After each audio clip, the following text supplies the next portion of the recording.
lacagtu waxa weeye problemka inoogu weyn ee nolosha subax walba waad soo kacdaa waad soo kalahdaa waxaad u soo kacdaa inaad shaqo tagto oo aad lacag soo shaqaysato maanta waxaan inoo soo diyaariyay 5 qodob 5 qodob waxay ka hadlayaan sida loo maamulo lacagta run ahaantii dhammaanteen waynu wada ognahay muhiimiyadda ay u leedahay lacagtu nolosheena waynu ognahay dadku lacagta kama hadlaan way ka khajilaan way ignore gareeyaan markay wuxuu financial noqoto inay ka hadlaan oo si open uga hadlaan laakiin maanta si open ayaan uga hadlaynaa sida lacagta loo maamulo ayaan ka hadlaynaa sababtoo ah lacagtu waxa weeye problemka inoogu weyn ee nolosha subax walba waad soo kacdaa waad soo kalahdaa waxaad u soo kacdaa inaad shaqo tagto oo aad lacag soo shaqaysato lacagta si aad ugu dabarto noloshaada oo aad ugu kafeyso noloshaada dailiga ah waxyaabaha daruuriga ah iyo waxyaabaha aan daruuriga ahaynba ayaad u soo kalahdaa waxaan oran karnaa waqtigeena 80% waxaan u soconaynaa si aynu lacag soo kasbano lacagtaas aynu isticmaalno waxyaabo kala duwan haday tahay waxyaabo adduunyo inaga anfacaya iyo haday tahay waxyaabo aakhiro inaga anfacaya marka ka hadalkeedu aad u muhiim u yahay waa sababtaan u soo baaray oo aan u arkay inay muhiim ugu tahay bulshadeena inaynu baranno dhamaanteenba sida loo maamulo lacagta loogana noqdo qof lacag ahaan isku filan ama ugu yaraan waxa uu qaato mushahar haday tahay iyo haddii business-yada ay noqoto wax ku filaada oo u nidaamsan 5 qodob ayaan halkan ku soo diyaariyay 5 qodob waxay naga saacidayaan oo ay naga caawinayaan inaynu noqono dad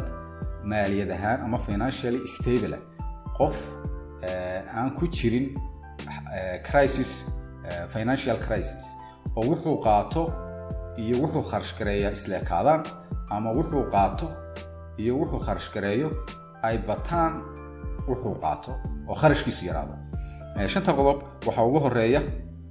inaad abuurato budget aad samaysato waxaad maqashay miisaaniyad baad maqashay dawladda miisaaniyad samaysanaysa maqashay miisaaniyadda sababta aad miisaaniyadda loo sameeyo waxa weeye in dalku waxa soo galaya dakhliga soo galaya iyo wuxuu kharash gareynayo in la isku match gareeyo haddii aan la ogeyn dalku waxa soo galaya iyo waxa uu kharash gareynayo dalkaas uu fail garoobaya khatar buu ku sugan yahay sidaas la mid ah ayay shakhsiga iyo businesska iyo family-gaba muhiim ugu tahay inay budget samaystaan inay miisaaniyad samaystaan miisaaniyad waxa ka caawinaysaa inaad u durastid ama aad saadaalisid wixii ku soo galay ama aad ogtahayba mushaharkaaga wixii ku soo galay kadibna aad qortid oo aad taxdiid waxyaabaha aad doonaysid inaad ku kharash gareysid waxyaabaha ku soo galaya qodobka hadduu qofku helo oo marka koowaad uu helo number 1 wuxuu talaabadii koowaad ugu weyneed ayuu qaaday qofkaasi sidii noloshiisa u noqon lahayd nolol degan oo maaliyad ahaan ka degan oo ah nolol horumarsan si aad budget u samaysato number 1 waxa lagaaga baahan yahay inaad ogaato waxa ku soo galaya mushaharkaaga inaad ogaato oo halka ku waastaysan yahay number 2 inaad ogaatid waxaad kharash gareynaysaa bishan soo socota maxaad kharash gareynaysaa kharashaadkaas waxay u kala baxayaan waxyaabo daruuri ah oo necessary ah oo waxyaabihii nolosha asaasiga u ahaa oo ay kamid yihiin cuntadii ay kamid yihiin kirooyinkii ay kamid yihiin lightkii waxyaabihii daruuriga ahaa iyo waxyaabihii inta marka laga soo haro inta wixii ka soo harayaan daruuriga ahayn oo iyaguna dhowr category gali kara markaad labada ogaatid waa taxaysaa mid walbana kharashkaad ugu tala gashay ayaad qoraysaa oo aad list gareynaysaa budgetkaagu sidaas uu ku degaya number 1 qodobka koobaad ee muhiimka ah waa inaad budget samaysatid budgetka aad samaysatid waa inaad ku shaqaysid oo aad ku dhaqan gelisid oo aanu noqon waraaqaad iska qortay oo aad sidii budgetku ahaa aad ku dhaqan gelisid sidoo kale waa inaad samaysatid xoogaa lacaga oo kooban oo aad ugu tala gashay waxyaabaha aanad budget garayn inaad ku kharash gareyn kartid taasina waa inay koobnaato qodobka labaad waxa weeye inaad fahantid oo istadigaraysid oo darastid kharashaadka kugu baxa waa inaad dib u fadhiisatid oo tiraahdo horta lacagtaydu xagee ku baxdaa where is my money going lacagtaydu xagee ku baxdaa yaa lacagtayda qaata because kun shilin oo kasta ama $1 oo kasta jeebkaaga ka baxaya qof kala qaadanay waa inaad si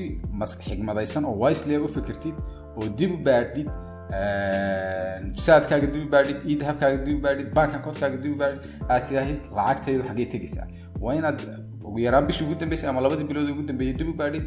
marka hadday kuu soo baxdo lacagtaadu intii ugu badnayd inay ku baxaysay meelo aan muhiim ahayn ama waxyaabo aan mustaqbalkaaga muhiim ahayn unnecessary expenses ay ahaayeen you need to cut it waa inaad joojisaa because inaad noloshaada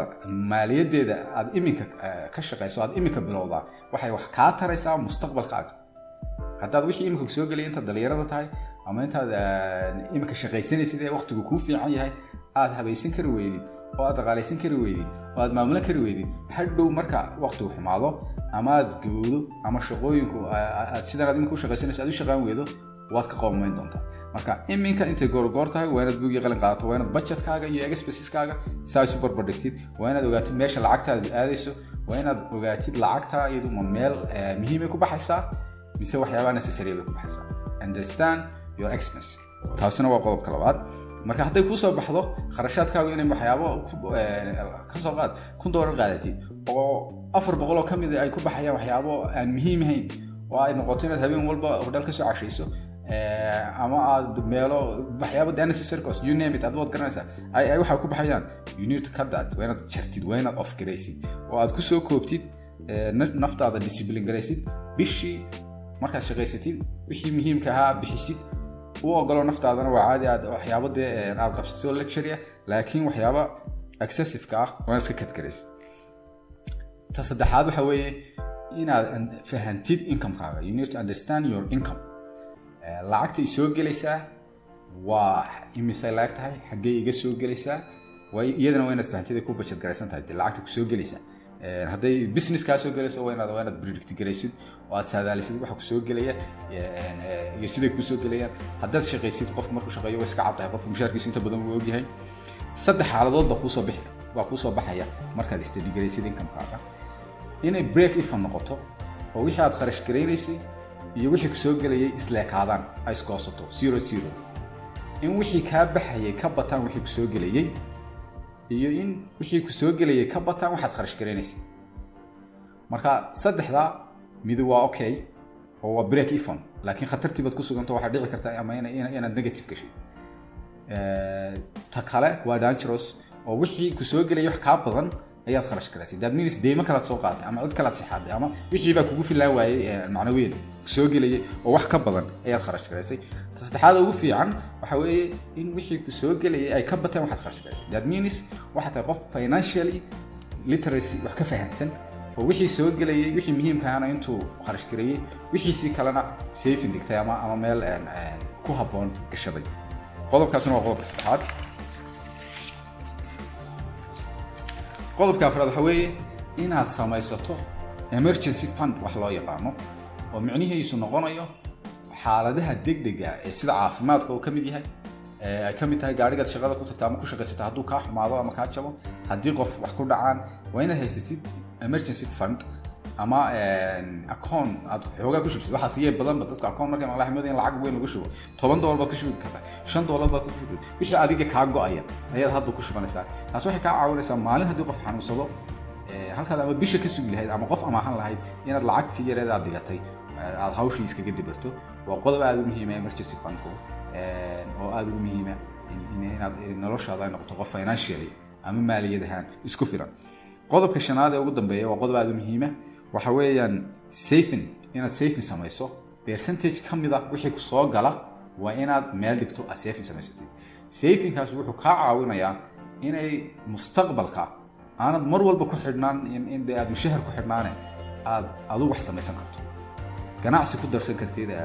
shares ku darsan kartid adigu ganacsi abuuri kartid qof kale intaad ganacsi abuurtid u dhiibi kartid adoo iska shaqaysanaya oo de income kale uu ka soo geli karo saving waa muhiim waxa concept baa yiraahdaa buugan ka akhriyay you need to pay yourself first oo macnaheedu noqonaya marka koowaad oo aad check receive garaysid aad receive garaysid pay check-aaga waa inaad number 1 waxa kaliya samaysaa oo horeeya u noqda intii saving aad ka jirtid 15 ama 10% waxaad ugu tala gashay inta wixii ka soo hara aad expenses-ka aad kharashaadka ku bixisid laakiin haddaad sugto wixii soo haraya inaad save garayso kharashaadku waa very consuming ma soo hara waxba kama soo hara hadduu mar aad qarashaadkii bilowdo saasay ku dhamaanaysaa wixiina waxaad sarkaysaa adoo negative ku jira savingku aad buu muhiim ugu yahay inaad wax save garaysato percentage ha yaraado ama ha badnaado percentage kamid ah income-kaaga inaad save garaysato waxyaabaha aad isticmaali karto ee aad effective-ka waxa kamid ah bahashan loo yaqaan hagbada ama ayuutada dadka Soomaalidu yaqaaniin oo dadku maadaama bangiyadii aan si fiican u shaqeynayn oo qofka aanu deyn qaadan karin ama aanu maal gashan karin ay u noqoto dadka financial source u noqota oo qofka hadii ama 300 ama 500 ama 100 ama $50 inka kamid ah mushaharkiisa laga jaro oo automatically ay ugu dhacayso hagbada kadib markaad hagbada qaadatid aad iyadana si wisely u kharash garaysid oo badanaa dadku markay hagbada qaataan wax yar oo waxyaabaha necessary ay markaba ku iibsanayaan ay lacagtan kugu sii bixina wax iska kharash garaa account baad dhigan kartaa hagbad kala geli kartaa 5 sanadood ama 10 sano oo aad hagbad ku jirto maalmo bil sanad walba 3,000 ama 4,000 aad income-kaaga inta leeyahay ama 1,000 ama 500 ku soo dhacayso 10 sano kadib waxay noqonaysaa lacag fiican oo wax ku qabsan kartid waa intaana la socdaa 5 qodob baan ku soo koobayaa aad baad u mahadsantihiin sida fiican aad ula socotaan barnaamijka haddaad u aragtaan inuu faa'iido leeyahay fadlan share gareeya waa asxaabteena kale la share gareeya waxaan soo ururiyaa soo akhriyay anigu ma idilma leheenin khataro baan ahay wixii soo dhamay habaysan yihiin waa waxaan anigu abalay garanayaan doonayaan wax ka faa'iido aan idinkana idila jeclaystay inaad igala faa'iidaan aad baad u mahadsantihiin wassalaamu calaykum waraxmatullaahi wabarakaatuh